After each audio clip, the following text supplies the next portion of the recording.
लगभग कितने पेड़ होंगे? 10 लाख पेड़ 10 लाख पेड़ हैं और ये 10 लाख पूरे पेड़ काटे जाएंगे। यहाँ पर ये 10 लाख पेड़ काटे जाएंगे अडानी के नाम। जब जमीन जो लिया, कैंप लगा यहाँ पे, बोला कि सिग्नेचर करो, पेंसिल से करवाएगा, और वहाँ ले आके जो है उसको मिटा के डुप्लीकेट सिग्नेचर किया। RTI के तहत रेट है 19 लाख रुपए। 19 लाख आपको ये रेट मिला है? नहीं मिला है। चारों तरफ दौड़े कि सर हम लोग बगल में है, छोड़ दीजिए, लेकिन कोई नहीं सुना हम लोग को। 40-50 आदमी है। बताइए सर, मेरा घर लेने लगा तो हम लोग कहाँ जाएंगे? वहाँ तक जाने का कोई संभव ही नहीं है ना। लाठी चार्ज करके हटा देता है, बोलता है हटो, निकलो यहाँ से, यहाँ तुम्हारा अभी काम नहीं है।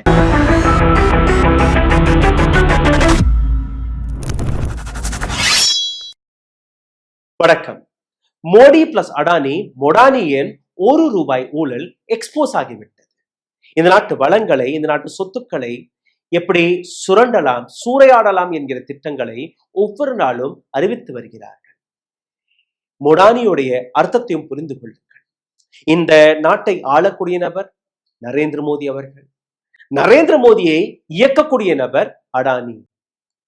மொடானி என்கிற இந்த அர்த்தம் மற்றும் மக்களுக்கு போய் சேரக்கூடாது என்கிற விஷயத்தை கவனமாக பார்த்து கொண்டிருக்கக்கூடிய நபர்கள் வாட்ஸ்அப் யூனிவர்சிட்டியை சார்ந்த பக்தர்கள், பிஜேபியின் தொண்டர்கள்.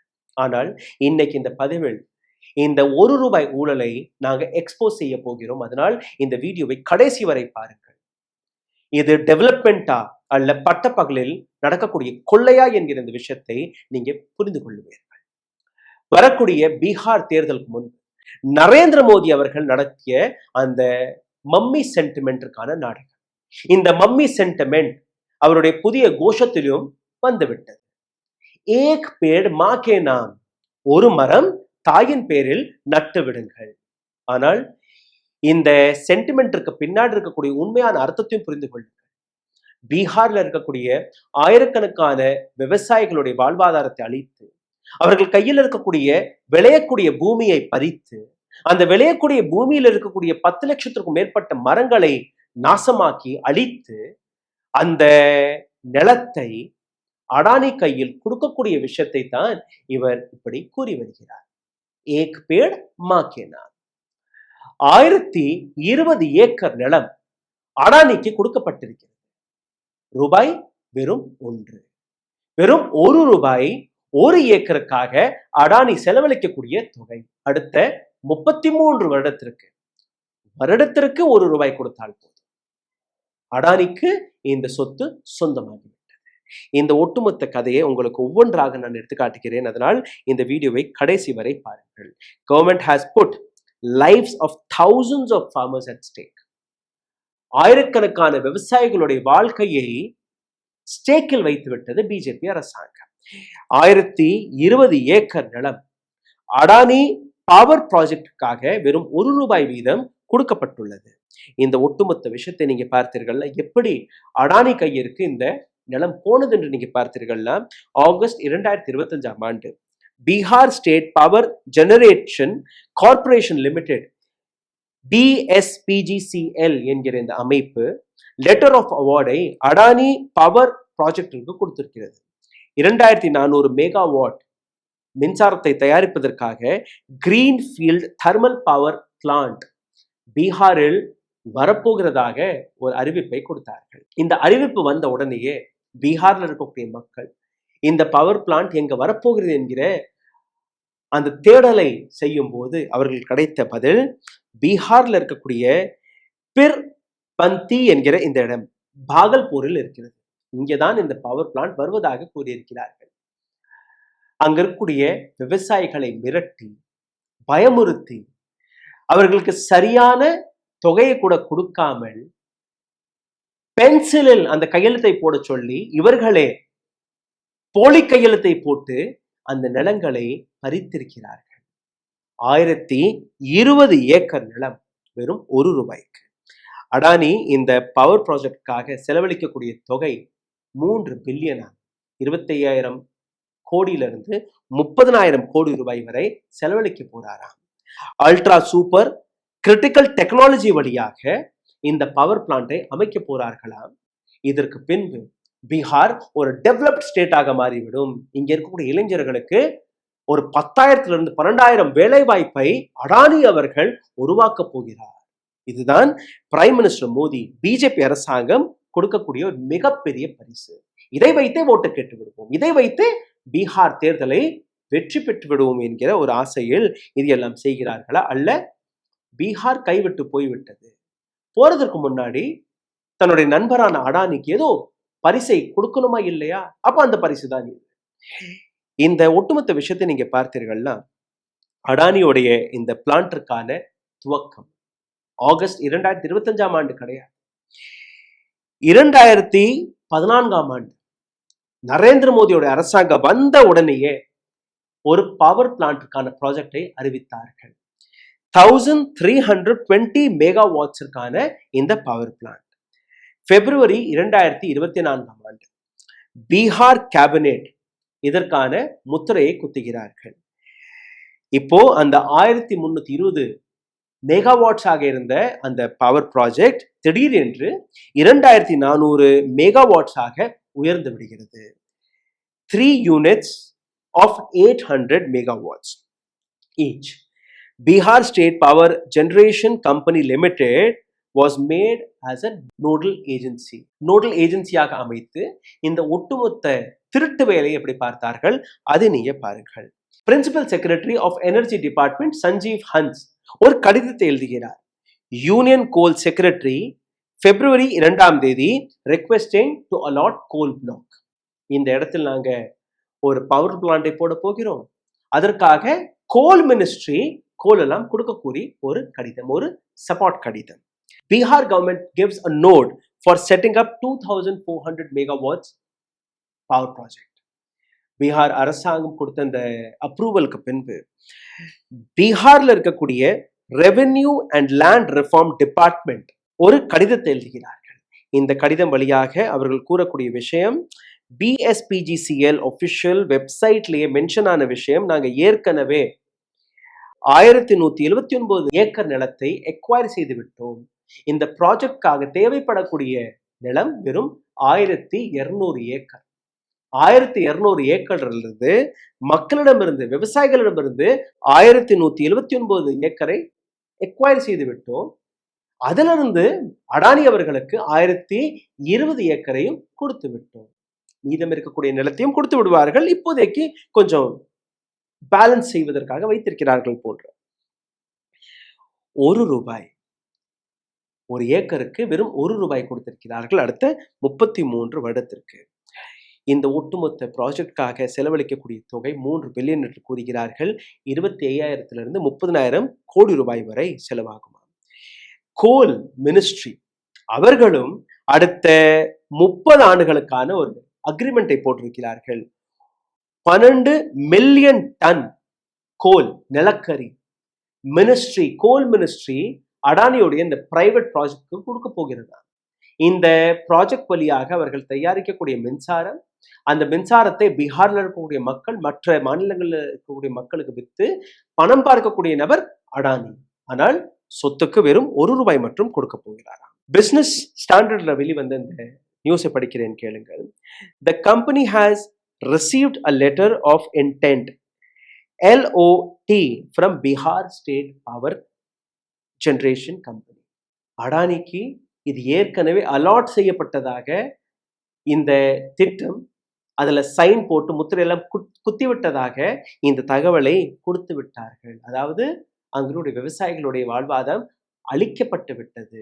லெட்டர் ஆஃப் இன்டென்ட்டை நீங்க படிச்சு பார்த்தீர்கள்னா ஆகஸ்ட் 7 2025 ஆண்டு BSPGCL issued a LOT to Adani Power saying this was supplying 2274 megawatts power North Bihar Power Distribution Company Limited மற்றும் South Bihar Power Distribution Company Limited. இந்த 2 பேருமே கொடுத்த அந்த approval. Adani quoted the lowest as 6.075 per kilowatt. அடானியோட quotation மிகவும் குறைவாக இருந்ததாக கூறியிருக்கிறார்கள். ஒரு கிலோவாட் யூனிட்டிற்கு வெறும் ₹6.075. ஃப்ரீயா உங்களுக்கு இடம் கிடைக்கிறது. கோல் மினிஸ்ட்ரியில இருந்து உங்களுக்கு நிலக்கரி கிடைக்கிறது. அதையெல்லாம் தாண்டி வெறும் 6 ரூபாய்க்கு நாங்கள் கொடுக்க போகிறோம். அப்போ எல்லா லாபமுமே அடானிக்கு தான் போய் சேரப்போகிறது. லெட்டர் ஆஃப் அவார்டு LOA கிடைத்ததற்கு பின்பு ஆகஸ்ட் 29ஆம் தேதி 2025ஆம் ஆண்டு 25-year long term procurement on behalf of NBPDCL மற்றும் SBPDCL அடுத்த 25 வருடங்கள் வரை பீகார்ல இருக்கக்கூடிய எனர்ஜி டிபார்ட்மெண்ட் அடானியுடைய கம்பெனியிடமிருந்து இந்த மின்சாரத்தை வாங்க போவதாக ஒரு அக்ரிமெண்ட்டையும் போட்டுவிட்டார்கள். 30 வருடத்திற்கு நிலக்கரி கோல் மினிஸ்ட்ரியிலிருந்து கிடைக்கும். 1 ரூபாய் வீதம் அடுத்த 33 வருடத்திற்கு அடானிக்கு இந்த நிலங்கள் கிடைத்து விட்டது. அடுத்த 25 வருடங்களுக்கு அடானி தான் பீகார் மின்சாரத்தை உற்பத்தி செய்து அங்க இருக்கக்கூடிய மக்களுக்கு கொடுக்க போவதாக அந்த ஒப்பந்தம் அந்த அக்ரிமெண்ட்டையும் போட்டு விட்டார்கள். சிந்தித்து பாருங்கள் எந்த அளவில் இந்த ஒட்டுமொத்த ஸ்கேம் நடந்திருக்கிறது என்று. எனர்ஜி மினிஸ்டர் பிஜேந்தர் பிரசாத் யாதவ் இந்த திட்டத்தை, இந்த டெவலப்மெண்ட் ப்ராஜெக்டை the biggest investment in Bihar since the independence, சுதந்திர இந்தியாவில் பீகார் மாநிலத்திற்கு கிடைத்த ஒரு மிகப்பெரிய இன்வெஸ்ட்மெண்ட் இதுதான் என்று கூறியிருக்கிறார். சீஃப் இன்ஜினியர் முர்தஜா ஹலால் BSPGCL சார்ந்த அரசு அதிகாரியும் அபிஷேக் தியாகியான அடானி பவர் ப்ராஜெக்டுடைய அதிகாரியான இந்த 2 நபர்களுமே இந்த கையெழுத்தை போட்டிருக்கிறார்கள். இந்த பவர் ப்ராஜெக்ட் 2029ஆம் ஆண்டு 30ஆம் ஆண்டு துவக்கப் போவதாக, கம்ப்ளீட் செய்ய போவதாக கூறியிருக்கிறார்கள்.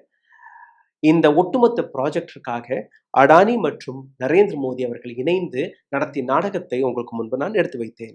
இப்போ ஏக் பேர் மா கே நாம் என்று கூறி மம்மி சென்டிமெண்ட்டை வைத்து இந்த ஒட்டுமொத்த திருட்டு வேலையை இவர்கள் எப்படி மறைக்க பார்க்கிறான்னு பாருங்கள். இதற்கு பாகல்பூர் அங்களுடைய எக்கனாமிக் ஸ்டேட்டஸையும் பாருங்கள். இங்க இருக்கக்கூடிய மாமரங்கள், இங்க வெட்டப்பட இருக்கக்கூடிய மரங்கள், அதிகமான மரங்கள் லீச்சி மற்றும் மாமரங்கள். பாகல்பூருடைய எக்கனாமியே விவசாயத்தை நாடிதான் இருக்கிறது. அங்க இருக்கக்கூடிய மக்களுடைய வாழ்வாதாரம் விவசாயம் மற்றும் தான். அங்க இருக்கக்கூடிய மரங்களை அழித்து விடுவீர்கள், விவசாயிகள் எங்க போவார்கள் என்கிறது கேள்விக்கு அடானி கொடுத்த பதில் 10 லட்சம் தானே, நாங்க 1 கோடி மரங்களை நடப்போகிறோம். அந்த மரம் எப்போ வளர்ந்து, எப்ப அந்த மரங்கள்ல இருந்து பழம் வந்து, எப்படி அந்த பழங்களுக்கான லாபம் விவசாயிகளுக்கு போய் சேரும் என்று எனக்கு புரியவில்லை. அவர்களுடைய நிலத்தையே பறித்து விட்டீர்கள்.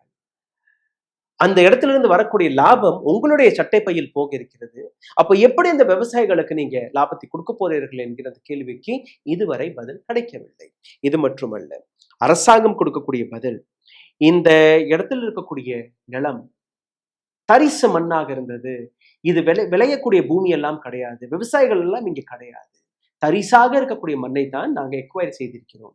ஆனால் இந்த சேட்டலைட் இமேஜை பாருங்கள். இந்த சேட்டலைட் இமேஜ் மிக தெளிவாக எடுத்து காட்டக்கூடிய விஷயம், இது விவசாய நிலம், விளையக்கூடிய பூமி. இங்க ஆயிரக்கணக்கான மேங்கோ ஆர்ச்சர்ட்ஸ் இருக்கிறது, மான் தோட்டங்கள் இருக்கிறது, லீச்சி தோட்டங்கள் இருக்கிறது.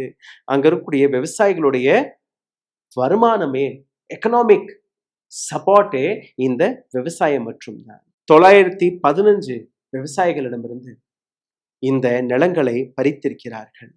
இப்போ என்னுடைய ஒரு சில கேள்விகள். எதற்காக வெறும் 1 ரூபாய் வீதத்திற்கு இந்த நிலத்தை கொடுத்தீர்கள்? முதல் கேள்வி. எப்படி இந்த லேண்ட், இந்த நிலம் ஒரு ஃபர்டைல் லேண்ட், அதை டெஸ்ட்ராய் செய்து அந்த இடத்தில் நீங்க பவர் ப்ராஜெக்டை கொண்டு வர இருக்கிறீர்கள்? எத்தனை மரங்களை நீங்க ஏற்கனவே அழித்து விட்டீர்கள்? எத்தனை மரங்கள் அழிய போகிறது? இந்த இடத்துடைய டேட்டாவை எடுத்து பார்க்கும்போது 10 லட்சம் மாமரங்கள், லீச்சி, சீஷம் போன்ற மர வகைகள் இங்க இருக்கிறது. அதற்கான பதில் என்ன? பாகல்பூருடைய இந்த விவசாயிகளுடைய பொருளாதாரமே இந்த மரங்களை வைத்துதான் இருக்கிறது. அப்ப அவர்களுக்கான மாற்று வேலை, அவர்களுக்கான மாற்று வேலை வாய்ப்பு என்ன? இதற்கான பதில் என்ன? அங்க இருக்கக்கூடிய ஏழை கிராம மக்களை எப்படி நீங்க ஏமாற்றி அந்த நிலங்களை எக்வயர் செய்தீர்கள்? அவங்களுடைய விவசாயிகளை வெளிப்படையாக எடுத்து காட்டக்கூடிய விஷயம். எங்களை கூட்டி சென்றார்கள், பென்சிலை வைத்து கையெழுத்து போட சொன்னார்கள். எதில் கையெழுத்து போட சொல்றார்கள் என்று அதை கூட படிச்சு கூட பார்க்க விடவில்லை. அந்த கையெழுத்தை அழித்து தானாகவே ஒரு போலி கையெழுத்தை போட்டு எங்களை விரட்டி விட்டார்கள். இது அங்க இருக்கக்கூடிய விவசாயிகளுடைய குற்றச்சாட்டு. இதற்கான அர்த்தம் என்ன? ஒவ்வொன்றையும் நீங்க ஆழமாக சிந்தித்து பாருங்கள். இது முதல் இடம் கிடையாது. இதே போன்றுதான் மகாராஷ்டிராவில் அடானிக்காக பவர் ப்ராஜெக்டின் பேரில் நிலங்களை கொடுத்தார்கள். இப்படித்தான் ஜார்க்கண்டில் அடானிக்கான பவர் ப்ராஜெக்டுக்காக நிலங்களை பறித்து கொடுத்தார்கள். இதே போன்றுதான் நாடு முழுவதும் அடானியுடைய பவர் ப்ராஜெக்டுக்காக நிலங்களை, விவசாய நிலங்களை அளித்து கொடுத்து வருகிறார்கள். இந்த ஒட்டுமொத்த கதைக்கான அர்த்தம் மொடானி என்கிறதில் என்ன தவறு? மோடி and அடானி தான் இந்த நாட்டை சூறையாடி கொண்டிருக்கிறார்கள் என்கிற அந்த குற்றச்சாட்டா அல்ல உண்மையா என்று நீங்களே புரிந்து கொள்ளுங்கள். இந்த வீடியோ உங்களுக்கு பிடித்திருந்தால் தயவு செய்து உங்களுடைய கருத்துக்களை கீழே கமெண்டில் எழுதி விடுங்கள். இந்த வீடியோவை பகிருங்கள். எங்களை சப்போர்ட் செய்ய நினைக்கக்கூடிய நபர்கள் கீழே எழுதியிருக்கக்கூடிய UPI ID வழியாக உங்களுடைய ஆதரவுகளை தெரிவிக்கலாம். நன்றி, வணக்கம். ஊடகம் கார்ப்பரேட் அரசியல்வாதிகளின் கைப்பாவையாக அடிமைகளாக இருந்தது போதும். இனி சாட்டை எடுத்து சுழற்றும் நேரம் வந்துவிட்டது. ஊடகம் பொதுமக்களாகிய உங்களுக்காக, உங்களாலேயே இயக்கப்பட வேண்டும். ஊடக சுதந்திரத்திற்காக உங்களின் பங்களிப்பை இன்றே அளித்திடுங்கள்.